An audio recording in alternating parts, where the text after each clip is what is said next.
How clearly do you communicate? And how do you validate that that is in fact the case? When you think about communication, do you put equal weight in being understood and in understanding others? Hi, I'm Seth Dobbs, and this is the Principle Driven Leadership Podcast, where I share principles of leadership along with examples of how to apply them to help make you be the best leader you can be. These principles are based on my years of experience as an executive leader in building organizations and teams and coaching others to become leaders themselves. And I believe that not only can anyone develop leadership skills, but that everyone can and should develop leadership skills. I think they're essential in helping you achieve your best in whatever way you might be trying to make an impact. And that's because leadership skills help you better influence others to effectively create durable results. And leadership is a journey. The step we're taking today involves seeing communication as a two-way street, and that you as a leader are responsible for the success of both directions. So for this episode, I want to talk about Alexei.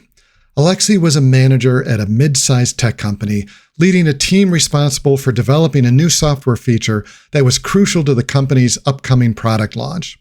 He was known for his technical expertise and had been promoted to a leadership position because of his strong individual contributions. However, Alexei struggled with communication and often failed to effectively convey his ideas to his team. So the project started with a high-level meeting where Alexei introduced his vision for the new feature.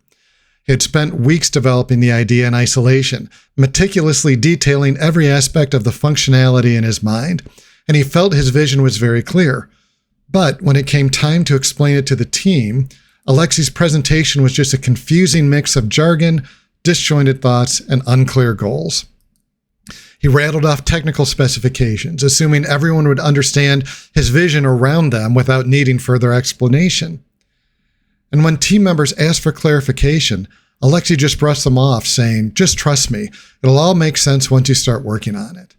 So he provided little room for questions or discussion, and the meeting ended with the team feeling more uncertain than informed.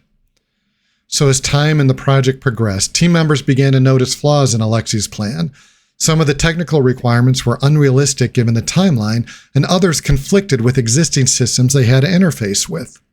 So the team tried to raise these concerns during follow-up meetings, but Alexei was just dismissive. He assumed that the problem was that they just didn't get it yet. He told them not to waste time on what-ifs, and if they kept following his plans as documented, it would all make sense in time.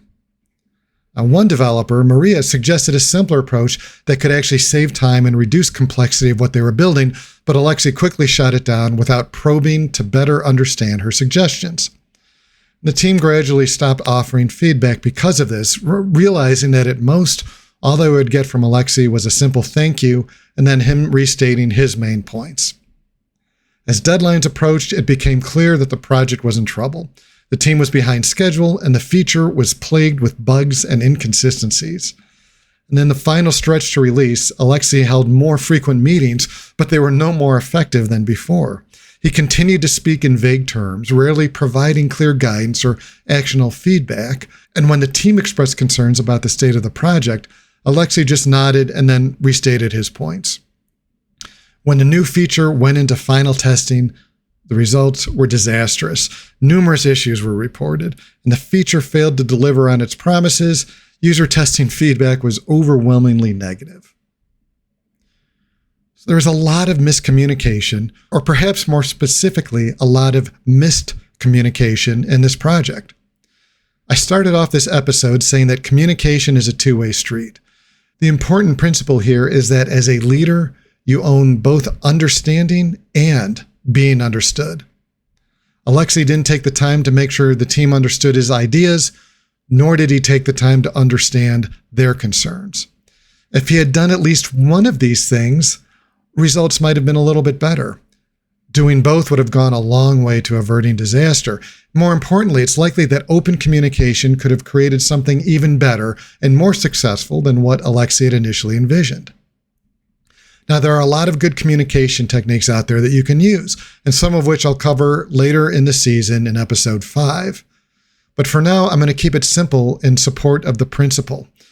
Don't assume communication is a one and done kind of thing. New ideas take time to gel and to be understood. Repetition is key, particularly if you don't just repeat the same words every time you repeat it. And you can ask people to restate what you said in their own words and be specific in it if it helps, such as, I said there were 3 key reasons we're taking this path. Can you tell me what they were? And when listening to others, do the same thing. Read back what you heard in your own words. I do this a lot, and it catches confusion and misunderstanding early in the process. There are a lot of things that are unsaid in meetings and in other work discussions for all sorts of things. People don't want to appear foolish. People are afraid to question others because of power dynamics. There's all sorts of things that go on. So to be an effective leader, you need to take responsibility in breaking through those barriers. And remember that asking questions is not a sign of ignorance. It's a sign that you care enough to make sure that you really understand. So don't be afraid to ask others questions if you don't understand them, and encourage them to ask questions of you. Now, you know you're starting to get this principle right when you and your team have a greater openness, when no one is afraid to ask questions. And even at the busiest, most hectic times, you make sure you take the time to understand others and to be understood. And remember, communication should have an outcome. You're not just speaking or writing words for the fun of it.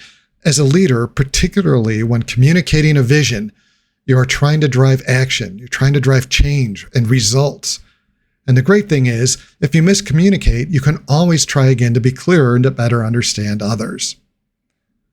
Because the thing is, it doesn't matter how great your idea might be, how brilliant your vision is, if you can't communicate it successfully.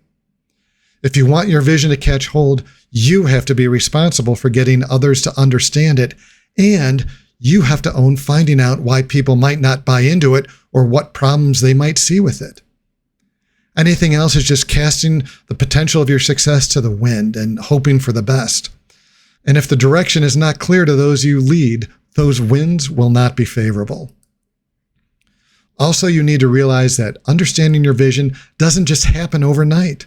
People forget things, and I can assure you that most people do not constantly assume that they're on the wrong path and go to reread what's been documented or listen to what's been recorded. You need to check in, you need to reconfirm, and ensure mutual understanding in order to be successful. If all you've done is provide a one-time explanation and assume everyone got it, how can you be sure people are actually getting out of it what you want them to get out of it? That's not leadership, that's just a meager hope. Good communication is the cornerstone of good leadership. Whether you're laying out a multi-year vision or just trying to take the next small step of a project, clarity is key. And clarity only comes from the ongoing work of ensuring mutual understanding. And as a leader, you need to make sure you understand others and that you yourself are being understood by them. Again, anything else is just leaving things to luck. So I want you to think about what conversations have you had in the past few days that you feel you walked away having lingering doubts that you and others were in sync? And what can you do today to go back and clarify? Thanks so much for joining me. Please subscribe, follow, comment, and share with a friend if you liked it. Send feedback and questions to contact@pdlpodcast.com, and I'll try to address a few towards the end of the season. And join me next time where I'll talk about how important it is to leverage a team to fully achieve your vision.